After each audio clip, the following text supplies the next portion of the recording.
이완시키면서 예. 그 부위로 충분한 혈류가 가게 해주는 것이 필요합니다. 하하, 저기 그렇군요. 송 교수님, 예. 아까 차 교수님이 운동할 때 쥐가 날 때는 차게 하라고 그러셨거든요. 갑작스럽게 날 때는. 예. 그 이상호님 좋아하시는 축구 같은 예, 경우에 축구할 때, 운동하다가 갑자기 쥐나면서 갑자기 나요. 경련 생기는 경우 있잖아요. 아하, 그런 예. 경우는 초기에 빨리 근육 풀어주고 안정시키기 위해서 예.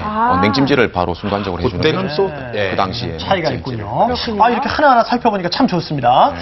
다음은 멍이 들었을 때인데요. 여자분들도 그렇고 멍 들었을 때 참 고민스럽거든요. 찜질로 좀 도움을 받을 수 있을까요? 근데 뭐 어떤 찜질을 해야 되는 거예요? 달걀. 네? 달걀? 예, 달걀도 혈액 흡수되는데 도움이 되기 때문에 네. 뭐 일단 달걀로 마사지하는 것도 도움 됩니다. 찜질의 경우는 멍 들었을 때는 기본적으로 냉찜질을 하는 게 맞고요. 멍은 주로 이제 뭐 심하게 삐끗하거나 아니면 네. 부딪혔을 때 우리 피하 조직 속에 이제 혈관이 터지면서 출혈이 되는 거거든요. 일종의 출혈이군요. 그렇죠. 멍도. 예. 그래서 이제 출혈되는 거를 빨리 이제 예방을 하고 그다음에 붓는 걸 빨리 예방하기 위해서는 초기에는 이런 냉찜질을 해주는 게 맞고 네. 그리고 이제 한 2, 3일 지나고 나면은 더 이상 안 부어요.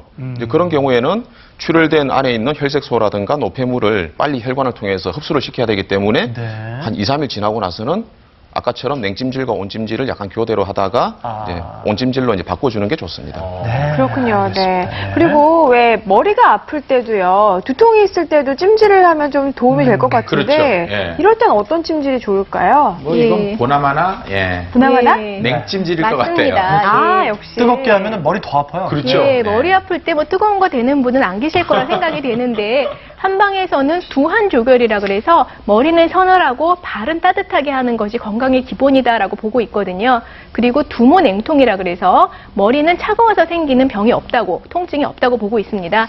보통 머리가 아픈 거는 몸 안에 열기가 위로 올라가서 생긴 경우가 많기 때문에 네. 이 경우에는 차가운 냉찜질을 해주시는 것이 좋습니다.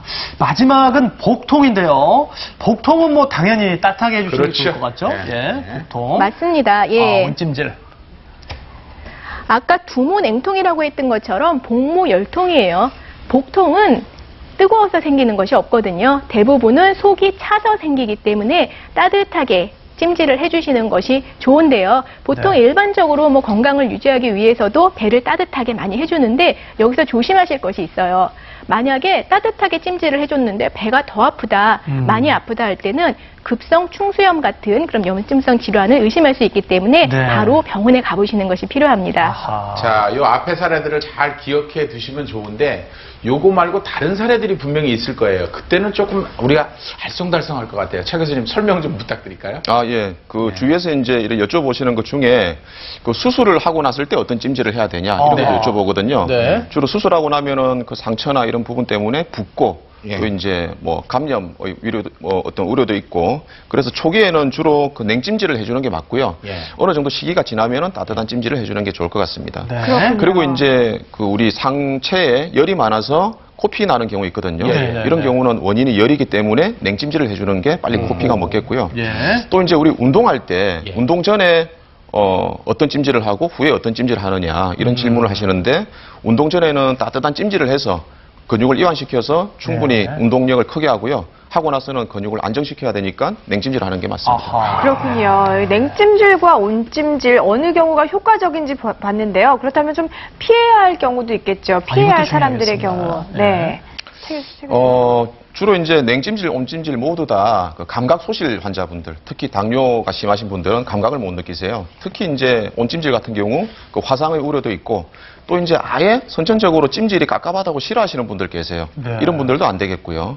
또 이제 피부 바깥으로 출혈되는 분들, 이런 분들도 찜질 막 하면 안 되겠죠. 그렇겠죠. 그 외에 냉찜질과 온찜질 서로 적응증을 바꿔 하게 되면 또 부작용이 생길 수 있습니다. 네. 근데 찜질을 하시는 경우에 냉찜질 피해야 할 분들도 지금 나오고 있는데요. 네.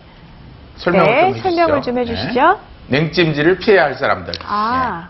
냉찜질 피해야 될 사람들은 주로 이제 뭐 류마티스 관절염 환자라든가 또 이제 오랫동안 이제 병이 지속된 그런 만성적인 질환의 경우에는 네. 온찜질이 맞고요. 냉찜질을 하시면은 더 이제 악화가 되겠죠. 그렇군요. 네. 그렇군요. 근데 몸이 아프다고 해서 늘 찜질을 달고 사시는 분들이 있는데 이게 근본적인 치료가 될 수는 없겠죠. 맞습니다. 이 찜질이라는 건요, 증상을 완화시키기 위한 목적이지 찜질을 한다 그래서 뭐 관절 질환이 치료가 되고 내과 질환이 치료가 되는 것은 아니에요.